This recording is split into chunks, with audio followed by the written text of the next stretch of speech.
ఓం గం గణపతి నమః. ఓం శ్రీ మాత్రే నమః. ఓం శ్రీ గురుభ్యో నమః. వైశాఖ పురాణము 5వ అధ్యాయము. వైశాఖ మాస విశిష్టత. మాసాలన్నిటిలో కల్లా వైశాఖ మాసము ఉత్తమోత్తమైనది అని విన్నాం కదా. ఎందుకు ఈ వైశాఖ మాసానికి అంత విశిష్టత అని తెలిపే అద్భుతమైన ఎన్నో రహస్యాలను తెలియజేసే అధ్యాయమే ఈ 5వ అధ్యాయము. మనందరికీ తెలియని ఎన్నెన్నో విశేషాలు ఈ వీడియోలో వినబోతున్నాయి. చివరిదాకా చూస్తేనే బాగా అర్థమవుతుంది ఎందుకు శ్రీ మహావిష్ణువుకి ఈ మాసం అంటే అంత ప్రీతి. వైశాఖ మాసం ఎందుకు ఉత్తమమైనది?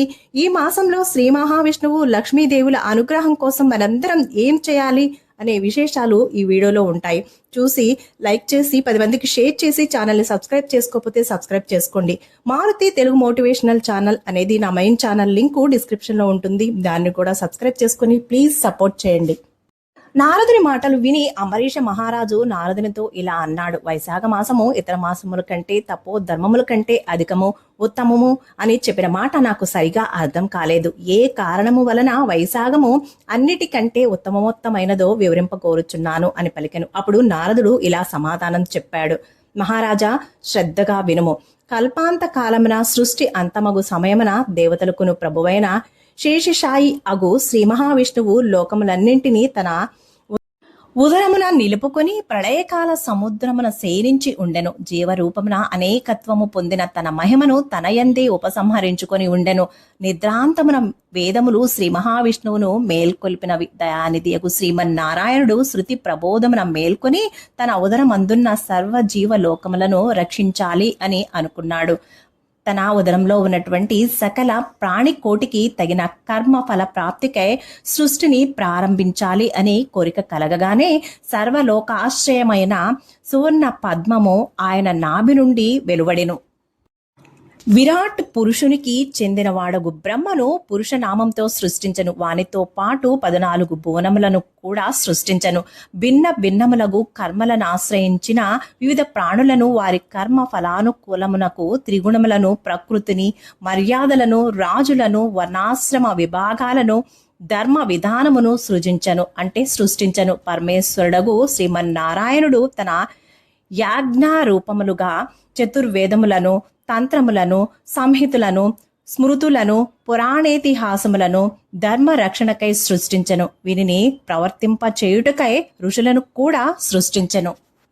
ఋషులు ఆచరించి ప్రచారము చేసిన వర్ణాశ్రమ ధర్మములను తమకు తగినట్లుగా ప్రజలు ఆచరించుచు సర్వేశ్వరుడు శ్రీ మహావిష్ణువునకు సంతోషము కలుగునట్లుగా ప్రవర్తించుచుండిరి.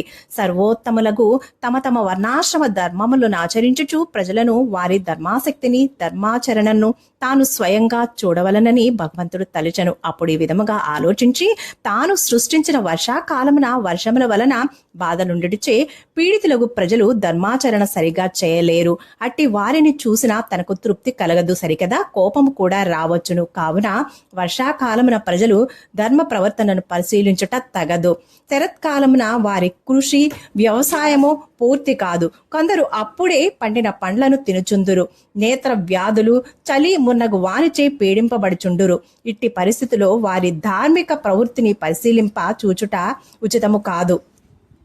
అలా వ్యగ్రులై ఏకాగ్రత లేని వారిని చూసినచో నాకేమి సంతోషము కలుగును. హేమంత ఋతువున చలి ఎక్కువగా ఉండుటచే జనులు ప్రాతకాలములు లేచి సూర్యోదయమునకు ముందుగా లేచి స్నానాధికములు ముగించుకొన జాలరు. చలికి చిక్కి ప్రాతకాలమున లేవని వారిని చూసినంతనే నాకు మిక్కిలి కోపం వచ్చును. నేను సృష్టించిన ప్రజలపై నాకు కోపం వచ్చినా వారికి శ్రేయస్కరము కాదు. శిశిరమున ప్రజలను చూడబోయినచో ఎట్లుండును? చలి మిక్కుటముగా ఉండును. ఆ కాలమున ప్రజలు సూర్యోదయమునకు ముందుగా లేవజాలరు. ఆ కాలమున తమకు కావలసిన ఆహారమును వండుకొనుటకును సోమరులై పండిన పండ్లను తినుచుందురు. అనగా సులభంగా లభ్యములగు ఆహారములకు ఇష్టపడతారు. చలికి భయపడి స్నానమునే మానివేయు స్వభావము కలిగి ఉందురు. స్నాన విముఖులైన వారు చేయగలిగిన భక్తిపరమైన కర్మకలాపాలు ఎలా ఉంటాయి? ఈ విధముగా చూసినచో వర్షాకాలము నుండి శిశిరము వరకు ఉండు కాలమున వివిధములైన ప్రాక్తన కర్మలకు లోబడి ప్రకృతి వివశులై ప్రజల నుండి భక్తి పూర్వక కర్మ ధర్మానుష్ఠానమును ఆశింపరాదు. వసంత కాలమున స్నాన దానములకు, యాగ భోగములకు, బహువిధ ధర్మానుష్ఠమునకు అనుకూలమైన కాలము. మరియు ప్రాణదారులకు ఆవశ్యకములకు ఆహార పదార్థములు సులభముగా లభ్యమలగును. సులభమైన ఏ వస్తువు చేతనైనను తృప్తి పొందవచ్చును. ఈ విధముగానతో సర్వ ప్రాణిగతమైన జీవాత్మకు ఏదో ఒక విధముగా నీటిని పండ్లను దానం చేసిన సంతృప్తి కలిగించి, ఆ విధముగా సర్వవ్యాపియగు నాకు తృప్తిని కలిగించు సదవకాశము ప్రజలకు సులభ సాధ్యమై ఉండును. కర్మిష్ఠులకు భక్తులెల్లప్పుడూ కర్మపరాయణులై ధర్మవ్రతమును ఆచరించురు. అది చేయలేని వారికి వసంతకాలమున కర్మ ధర్మానుష్ఠములకు తగినది. వసంతకాలమున సర్వ వస్తువులను సులభ సాధ్యములుగా లభించుట వలన ధర్మ కర్మల అనుష్ఠానము దాన ధర్మ భోగములకు యుక్తమైన కాలము. నిర్ధనులు, అంగవైకల్యము కలవారు, మహాత్ములు మున్నగు సర్వజనులకును నీరు మొదలగు సర్వ పదార్థములు సులభముగా లభించును. దాన ధర్మాలకు ప్రజలు కష్టపడనక్కర్లేదు. పత్రము, పుష్పము, ఫలము, జలము, శాఖము, పుష్పమాల, తాంబూలము, చందనము, పాద ప్రక్షాళనము వీనిని దానం చేయవచ్చును. దానం చేయనప్పుడు వినయము, భక్తి మున్నగు గుణములుండుట చాలా ముఖ్యము. దానం పుచ్చుకుని వ్యక్తి సాక్షాత్తు శ్రీ మహావిష్ణువు అను భావన చాలా ముఖ్యము. అట్టి భావన వలనే విలువ కట్టరానంత పుణ్యము నిత్తును అని భక్తవత్సలుడగు దయాశాలియగు శ్రీ మహావిష్ణువు ఆలోచించి శ్రీ మహాలక్ష్మితో కలిసి లోక సంచారమునకై బయలుదేరెను. పుష్ప ఫల పూర్ణములగు అడవులను, పర్వతములను, లతా తరువులను, జలపూర్ణములైన నిర్మల ప్రవాహము కల నదులను, తుష్టి పుష్టి కల ప్రజలను చూచుచు ఉత్తములగు మునుల ఆశ్రమములను, అందున్న ధర్మ కర్మానుష్ఠాన పరులగు మునులను, వనగ్రామ నగరవాసులై భక్తియుక్తులైన జనులను, పవిత్రతను అందమును కలిగించు ముగ్గులు మున్నగ వానితో నొప్పు ఇండ్లు, ముంగిళ్ళు, ఫల పుష్పాదులతో వ్రతములు ఆచరించుచు భక్తులతో నిండిన సందడిగున్న తోటలను శ్రీ మహావిష్ణువు లక్ష్మీదేవి సమేతుడై తిలకించుచు భక్తియుక్తులై వినయాది గుణములతో వ్రతములను ఆచరించుచు యథాశక్తిగా దాన ధర్మములను చేయుచు అతిథి అభాగ్యులను ఆదరించుచు ధర్మాత్ములను, పుణ్యాత్ములను, కర్మపరాయణులను, మహాత్ములను అందరినీ చూచుచు అభ్యాగతుడై అతిథి అయి బహురూపములతో వచ్చి ప్రజల కర్మానుష్ఠాలలో పాలు పంచుకొనును. సుప్రీతుడై అఖండ పుణ్యమును, అఖండ భోగభాగ్యములను, సర్వ సంపదలను, తుదకు ముక్తిని స్వయముగా అడుగకని వారి వారి భక్తియుక్తులకు, దాన ధర్మములకు, పూజాధికములకు సాఫల్యమునిచ్చి అనుగ్రహించును.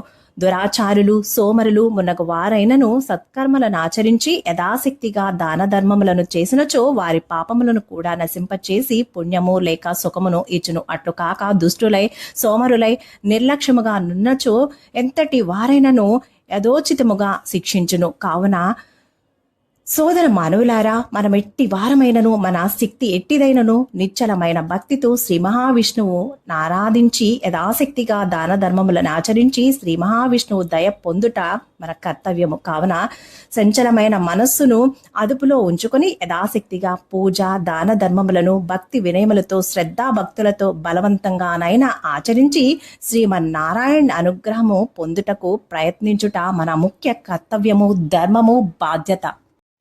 ఇట్లు లోక సంచారము చేయుచు లక్ష్మీ సౌతుడగు శ్రీ మహావిష్ణువును స్తుతించుచు సిద్ధులు, చారణులు, గంధర్వులు, సర్వదేవతలు కూడా వెన్నంటి ఇందురు. తమ తమ ధర్మములను ఆచరించుచు భక్తితో, వినయముతో దాన ధర్మములను, వ్రతములను చేయు అన్ని వర్ణముల వారిని, అన్ని ఆశ్రముల వారిని చూసిన వారును సంప్రీతులై శ్రీ మహాలక్ష్మి సమేతుడై ఇంద్రాది సర్వదేవత పరివేష్టుడై చైత్ర, వైశాఖ, జ్యేష్ఠ, ఆషాఢ మాసములందు భూలోక సంచారము చేయుచు శ్రద్ధాశక్తులతో వ్రతములను, పూజలను చేయుచు శక్త్యానుసారము దాన ధర్మములు చేయు వారందరినీ అనుగ్రహించును. కోరిన కోరికల కంటే మించి వరములు ఇచ్చును. శ్రీహరి వైశాఖమున మత్తులై ప్రమత్తులై వ్రతాచారణము, దాన ధర్మాధికములు లేని వారిని గమనించి వారిని రోగములు, విచారములు మునగు వానితో శిక్షించును. వైశాఖమున తనను గాని, పరమేశ్వరుని గాని, ఇతర దేవతలను, సజ్జనులను పూజించిన వీరందరి స్వరూపుడై సర్వవ్యాపకుడై తనను పూజించినట్లే అని సంతుష్టుడై వరములనిచ్చును. ఇతర మాసముల యందు వ్రతాధికములను ఆచరించిదమని తలచి వైశాఖ వ్రతమును మానిన వారిపై కోపించును. అనగా శ్రీ మహావిష్ణువు వైశాఖ వ్రతము మానిన కర్మపరాయణులు కూడా శిక్షించును. వైశాఖ వ్రతమును ఆచరించిన పాపాత్ములనయనను రక్షించును. అనగా వైశాఖ వ్రతము శ్రీ మహావిష్ణువుకు ప్రీతికరమైన వ్రతము. ఈ వ్రతమును ఆచరించుట వలన శ్రీ మహావిష్ణువు సర్వదేవతలు సంప్రీతులై వరములను ఇత్తురు. సపరివారముగా వచ్చిన మహారాజును నగరము, గ్రామములు, వనములు, పర్వతములు, నదీ తీరములు మున్నగు చోట నివసించు జనులు దర్శించి యథాశక్తిగా తమకు తోచిన పత్రము, పుష్పము, ఫలము మున్నగు వానినిచ్చి, మహాప్రభు తమ ఏలుబడిలో సుఖముగా నుంటిమి అనుగ్రహింపమని ప్రార్థించినచో మహారాజు వారి పన్నులను తగ్గించుట, సౌకర్యములను కల్పించుట మున్నగు వానిని ఎట్లా చేయునో అట్లే శ్రీ మహావిష్ణువు ప్రీతికరమైన వ్రతమును ఆచరించుచు సద్బ్రాహ్మణులను, అతిథులను, అభాగ్యులను దైవ భావంతో ఉపచారములు చేసి యథాశక్తిగా దాన ధర్మములను ఆచరించినచో శ్రీహరి సంతుష్టుడై కోరిన కోరికలను ఇచ్చి రక్షించును. పరివార దేవతలు కూడా శ్రీ మహావిష్ణువు అనుగ్రహం పొందిన వారికి తామును యథోచితముగా వరములనిచ్చి రక్షించురు. సపరివారముగా వచ్చిన మహారాజును దర్శింపక కానుకలు నీయక ఉన్నచో మహారాజు ఎలా శిక్షించునో పరివారము కూడా యథాశక్తిగా శిక్షించురో అట్లే వైశాఖ వ్రతము సమయమున వ్రతమును ఆచరించి యథాశక్తిగా నెట్లు స్తుతించి దాన ధర్మములు చేయని దురాచారులను శ్రీ మహావిష్ణువు ఆయన పరివార దేవతలు కూడా యథోచితముగా అట్లే శిక్షించును. కావున సర్వజనులను యథాశక్తిగా నెట్లు వైశాఖ వ్రతమును ఆచరించి యథాశక్తిగా దాన ధర్మములను ఆచరించి దైవానుగ్రహము పొందుట చాలా మేలు. ఇది గమనింపదగిన ముఖ్యమైన విషయము. కావున వైశాఖ మాసము ధర్మ రక్షకుడగు శ్రీ మహావిష్ణువు ప్రజలను పరీక్షించు పరీక్షా కాలమని ప్రతి జీవి గుర్తించి వ్రతమును ఆచరించి భగవద్ అనుగ్రహము పొంది తీరడానికి ప్రయత్నించాలి. అందుచే వైశాఖ మాస వ్రతము కార్తీక మాస వ్రతముల కన్నా మరింత ఉత్తమమైనది అని నారద మహర్షి అంబరీష మహారాజునకు వైశాఖ మాస విశిష్టతను వివరించెను. ఇదండి వైశాఖ పురాణము 5వ అధ్యాయము సమాప్తము. మరో అధ్యాయంతో మళ్ళీ కలుద్దాం. సర్వేజన సుఖినో భవంతు. శుభం. Thank you for watching.